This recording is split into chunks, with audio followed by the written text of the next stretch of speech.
بسم اللہ الرحمن الرحیم۔ جی ناظرین، آج کا عنوان نہایت ہی اہم، دلچسپ اور اہل ایمان کے لیے نہایت ہی خوبصورت ہے کہ روزے دار کی زندگی کیسی ہونی چاہیے۔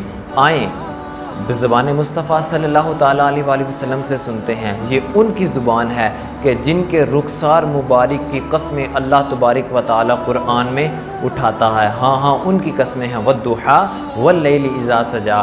آئیں کیا فرماتے ہیں کہ روزے دار کی اتنی فضیلت ہے۔ حدیث میں آقا کریم علیہ الصلوۃ والسلام نے فرمایا کہ جو شخص روزہ رکھے اور اس کے حقوق کو پامال مت کرے اور اس کے تقدس کو پورا کرے، دنیا میں روزہ رکھا لیکن اس کا جو اجر ہے قیامت کے دن ملے گا۔ کیا ملے گا کہ روزہ خود اللہ تبارک و تعالیٰ سے کلام کرے گا کہ اس شخص نے خواہشات کو ترک کیا، اس شخص نے بھوک اور پیاس کو برداشت کیا صرف تیری رضا کے لیے مولا، اب اس کی شفاعت کو قبول فرما، یعنی اس کو جنت میں داخل فرما۔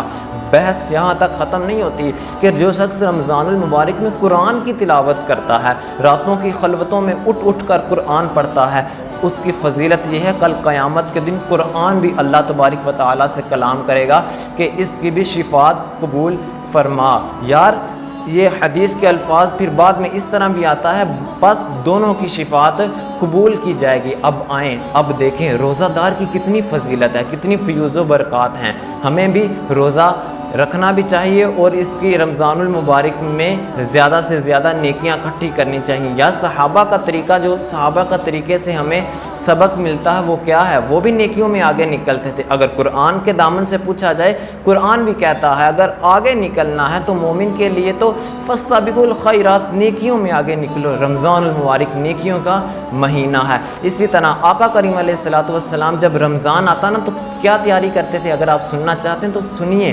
آقا کریم علیہ الصلوۃ والسلام جب رمضان آتا تو 20 ایام آپ نماز بھی پڑھتے، عبادت بھی کرتے اور سوتے بھی، یعنی آرام و سکون بھی کرتے۔ لیکن جب رمضان کے آخری 10 ایام آتے تو آپ علیہ الصلوۃ والسلام کمر بستہ ہو جاتے، یعنی چکنا ہو جاتے اور اللہ تبارک و تعالیٰ کی عبادت میں زیادہ سے زیادہ وقت گزارتے۔ جی ہاں، ہمیں بھی چاہیے کہ زیادہ سے زیادہ وقت گزاریں۔ حسنین بھائی، اسی طرح ہمیں ایک سوال یاد آیا ہمارے ذہن میں کہ بعض ہمارے اسلامی بھائی روزہ بھی رکھتے ہیں لیکن گناہ بھی کرتے ہیں، حتیٰ کہ اس کام پر آمادہ ہو جاتے ہیں کہ وہ فلمیں ڈرامے بھی دیکھتے ہیں تاکہ وقت کا حرج، وقت ضائع ہو اور افطاری کا مرحلہ زیادہ قریب آئے۔ بھائی آپ نے کافی ماشاءاللہ بہت ہی اچھا اور نہایت ہی عمدہ سوال کیا۔ اگر آج دیکھا جائے تو ہمارے معاشرے میں واقعی میں ایک ایسی نوجوان نسل ہے جو غفلت میں پڑی ہوئی ہے، غفلتوں کا شکار ہوئی ہے۔ تو یاد رکھو میرے پیارے آقا مدینے والے مصطفیٰ سرکار مدینہ صلی اللہ علیہ وسلم آپ فرماتے ہیں کہ جس نے جھوٹ نہیں چھوڑا، غیبتیں کرنا نہیں چھوڑی، لوگوں کے ساتھ ابھی بھی جھوٹ بول رہا ہے تو تیرا روزہ رکھنے کا کیا مقصد ہے؟ اللہ رب العزت ارشاد فرماتا ہے کہ تیرا روزہ رکھنا میری بارگاہ میں کسی قسم کا کوئی فائدہ نہیں رکھتا، تیرا روزہ رکھنا اس اللہ کی بارگاہ میں کسی قسم کی حیثیت نہیں رکھتا۔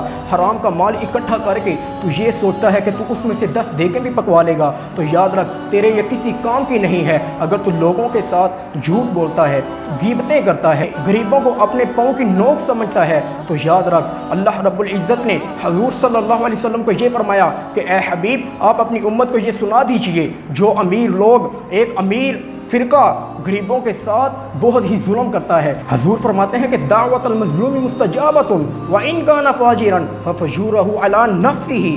حضور فرماتے ہیں کہ اگرچہ وہ گناہ گار ہے، اگرچہ وہ بہت ہی لوگوں کے ساتھ گناہ کے کام کرتا ہے، لیکن جب تو غریب لوگ کے ساتھ ظلم کرتا ہے نا تو اس غریب کی دعا اپنے اللہ رب العزت میں ایک ایسی حیثیت رکھتی ہے کہ وہ اللہ رب العزت کی بارگاہ میں جلد سے جلد قبول ہو جاتی ہے۔ تو یاد رکھ لوگوں کے ساتھ ظلم کرنا چھوڑ دے، کم ماپ رہا ہے، کم تول رہا ہے، لوگوں کے ساتھ تیرا رشوت کا لین دین ابھی بھی چل رہا ہے، تو یاد رکھ تیرے لیے میرے نبی پاک نے ارشاد فرمایا کہ الراشی والمرتشی فی النار کلاہما، کہ رشوت لینے اور دینے والا دونوں جہنمی ہیں۔